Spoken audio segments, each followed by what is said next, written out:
राजा जनक का विश्वामित्र और राम लक्ष्मण का सत्कार करके उन्हें अपने यहाँ रखे हुए धनुष का परिचय देना और धनुष चढ़ा देने पर श्री राम के साथ उनके ब्याह का निश्चय प्रकट करना।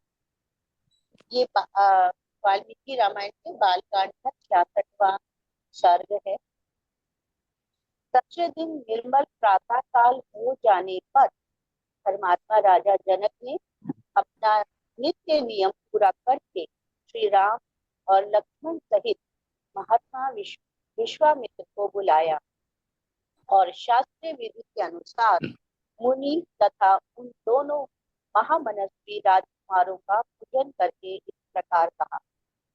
भगवान, आपका स्वागत है। निष्पाप महर्षि, आप मुझे आज्ञा दीजिए, मैं आपकी क्या सेवा करूं, क्योंकि मैं आपका आज्ञा पालक हूँ।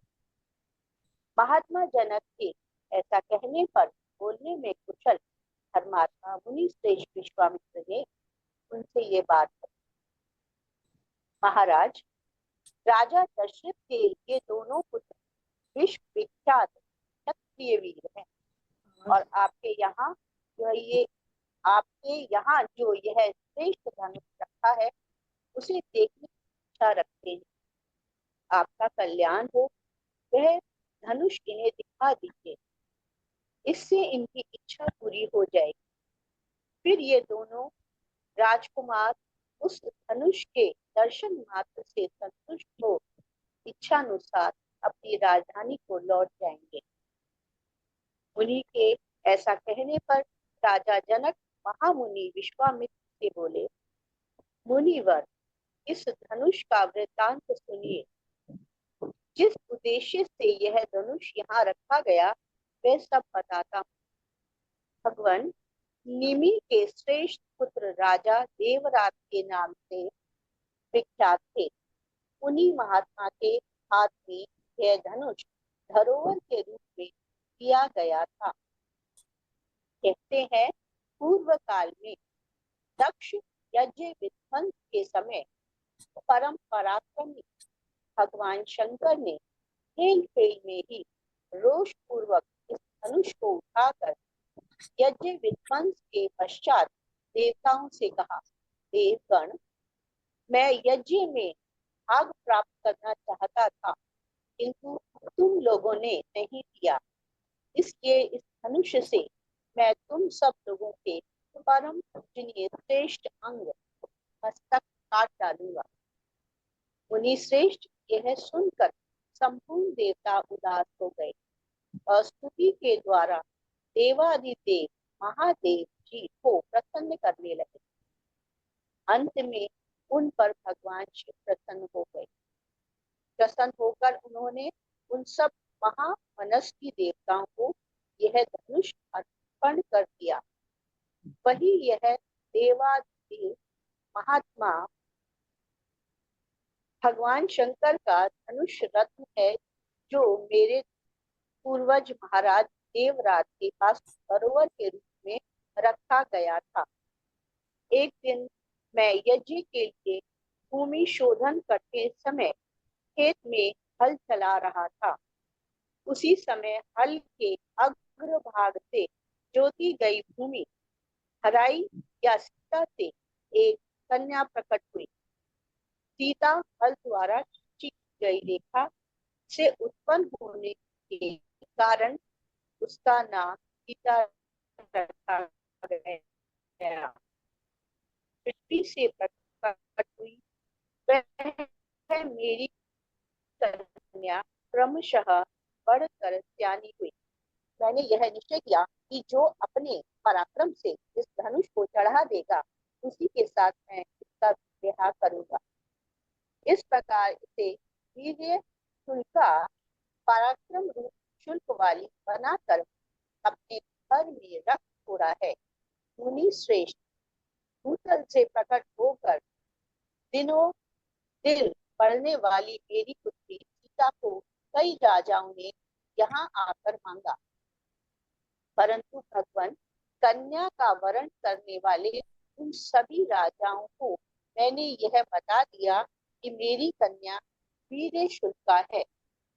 उचित पराक्रम प्रकट करने पर ही कोई पुरुष उसके साथ ब्याह करने का अधिकारी हो सकता है। यही कारण है कि मैंने आज तक किसी को अपनी कन्या नहीं दी। मुनि पुंगव, तब सभी राजा मिलकर मिथिला में आए और पूछने लगे कि राजकुमारी सीता को प्राप्त करने के लिए कौन सा पराक्रम निश्चित किया गया है। मैंने पराक्रम की जिज्ञासा करने वाले उन राजाओं के सामने यह शिव जी का धनुष रख दिया, परंतु वे लोग इसे उठाने या हिलाने में भी समर्थ न हो सके। महामुने, उन पराक्रमी नरेशों की शक्ति बहुत थोड़ी जानकर मैंने उन्हें कन्या देने से इनकार कर दिया। तपोधन, इसके बाद जो घटना घटी उसे भी आप सुन लीजिए। मुनि प्रवर, मेरे इनकार कर देने पर ये सब राजा अत्यंत कुपित हो उठे और अपने पराक्रम के विषय में संशयापन को मिथिला को चारों ओर से घेर कर खड़े हो गए। मेरे द्वारा अपना तिरस्कार हुआ मानकर उन श्रेष्ठ नरेशों ने अत्यंत रुष्ट हो मिथिलापुरी को सब ओर से पीड़ा देना प्रारंभ कर दिया। मुनि श्रेष्ठ पूरे 1 वर्ष तक वे घेरा डाले रहे। इस बीच में युद्ध के सारे साधन क्षीण हो गए। इससे मुझे बड़ा दुख हुआ। तब मैंने तपस्या के द्वारा समस्त देवताओं को प्रसन्न करने की चेष्टा की। देवता बहुत प्रसन्न हुए और उन्होंने मुझे चतुरंगिनी सेना प्रदान की। फिर तो हमारे सैनिकों की मार खाकर वे सभी पापाचारी राजा जो बलहीन थे अथवा जिनके बलवान होने में संदेह था, मंत्रियों सहित भागकर विभिन्न दिशाओं में चले गए। मुनि श्रेष्ठ, यही वह परम प्रकाशमान धनुष है। उत्तम व्रत का पालन करने वाले महर्षि, मैं उसे श्री राम और लक्ष्मण को भी दिखाऊंगा। उन्हें यदि श्री राम इस धनुष की प्रत्यंचा चढ़ा दे तो मैं अपनी अयोनिजा कन्या सीता को इन दशरथ कुमार के हाथ में दे दूं। श्री राम के द्वारा धनुर्भंग और राजा जनक का विश्वामित्र की आज्ञा से राजा दशरथ को बुलाने के लिए मंत्रियों को भेजना। जनक की यह बात सुनकर महामुनि विश्वामित्र, राजन, आप श्री राम को अपना धनुष दिखाइए। तब राजा जनक ने मंत्रियों को आज्ञा दी, चंदन और मालाओं से सुशोभित वह दिव्य धनुष यहाँ ले आओ। राजा जनक की आज्ञा पाकर वे अमित तेजस्वी मंत्री नगर में गए और उस धनुष को आगे करके पुरी से बाहर निकले। वह धनुष 8 पहियों वाली लोहे की बहुत बड़ी संदूक में रखा गया था। उसे मोटे ताजे 5000 महामनस्वी वीर किसी प्रकार कर खेल कर वहां तक ला सके।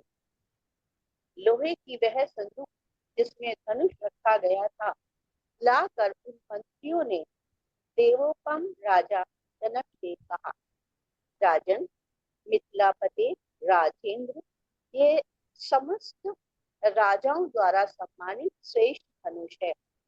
यदि आप इन दोनों राजकुमारों को दिखाना चाहते हैं तो दिखाइए। उनकी बात सुनकर राजा जनक ने हाथ जोड़कर महात्मा विश्वामित्र तथा दोनों भाई श्री राम और लक्ष्मण से कहा, ब्राह्मण, यही वह श्रेष्ठ धनुष है जिसका जनक वंशी नरेशों ने सदा ही पूजन किया है तथा जो इसे उठाने में समर्थ न हो सके, उन महापराक्रमी नरेशों ने भी इसका पूर्व काल में सम्मान किया है। इसे समस्त देवता, असुर, राक्षस, गंधर्व, बड़े बड़े यक्ष, किन्नर और महानाग भी नहीं चढ़ा सके। फिर इस धनुष को खींचने, चढ़ाने, पर बाण संधान करने, इसकी प्रत्यंचा पर संस्कार देने और उसे उठाकर इधर उधर हिलाने में मनुष्यों की कहाँ शक्ति है। मुनि प्रवर, यह श्रेष्ठ धनुष यहाँ लाया गया है। महाभाग, आप इसे इन दोनों राजकुमारों को दिखाइए। श्री राम सहित विश्वामित्र ने जनक का वह कथन सुनकर रघुनंदन से कहा, वत्स राम, इस धनुष को देखो। महर्षि की आज्ञा से श्री राम ने, जिसमें वह धनुष था, उस संदूक को खोलकर उस धनुष को देखा और कहा, अच्छा, अब मैं इस दिव्य और श्रेष्ठ धनुष में हाथ लगाता हूँ। मैं इसे उठाने और चढ़ाने का प्रयत्न करूंगा। तब राजा और मुनि ने एक स्वर में कहा, हाँ, ऐसा ही करो। मुनि की आज्ञा से रघुकुल नंदन धर्मात्मा श्री राम ने उस धनुष को बीच से पकड़कर लीला पूर्वक उठा लिया और खेल सा करते हुए उस पर प्रत्यंचा चढ़ा दी। उस समय कई हजार मनुष्यों की दृष्टि उन पर लगी थी।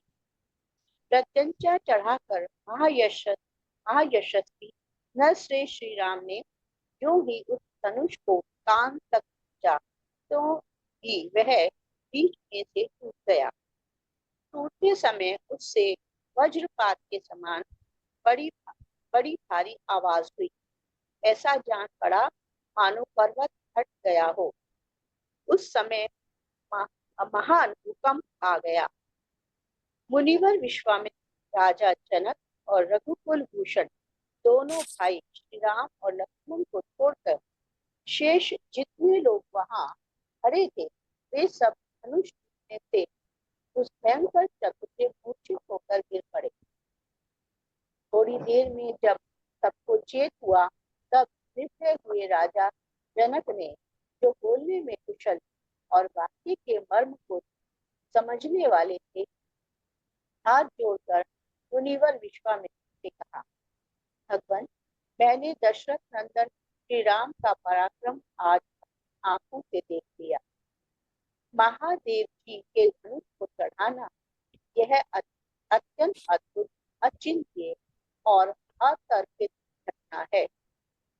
मेरी पुत्री सीता दशरथ कुमार श्री राम को पति रूप में प्राप्त करके जनक वंश की कीर्ति का विस्तार करे। कुशिक नंदन, मैंने सीता को वीर्य शुल्का, पराक्रम रूपी शुल्क से ही प्राप्त होने वाली बताकर जो प्रतिज्ञा की, वह आज सत्य और सफल हो गई। सीता मेरे लिए प्राणों से भी बढ़कर है। अपनी यह पुत्री मैं श्री राम को समर्पित करूंगा।